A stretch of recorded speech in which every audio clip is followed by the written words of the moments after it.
بسم الله الرحمن الرحيم. نعمل ريفيو للسمارت باور بانك من جير بيست 20,000 مايكرو أمبير. طبعا كنت فاكر إن الساعة دي وهمية، بس عن تجربة شحن معايا الموبايل أكتر من 4 ل5 مرات وشغال تمام.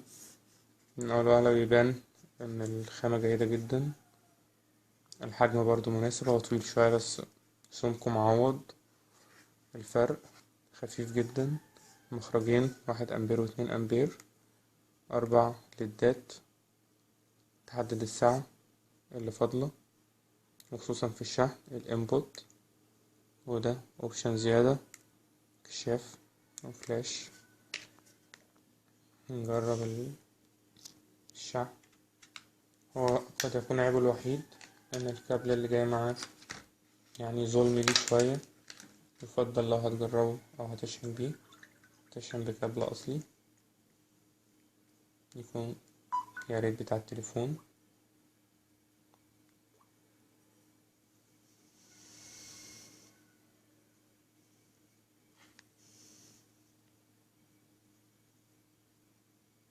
هيحقق لحد ما بالكابل ده، معتقدش انه ممكن يحقق كتير. هو الماكس 510، فبالكابل ده 380 جيد جدا. جربت بيه شحن النوت 2 جاب معايا 1800، فإلى حد ما الأمبير بتاع الكابل هو المشكلة، بس كباور بانك تحفة وسريع جدا في الشحن. وشكرا.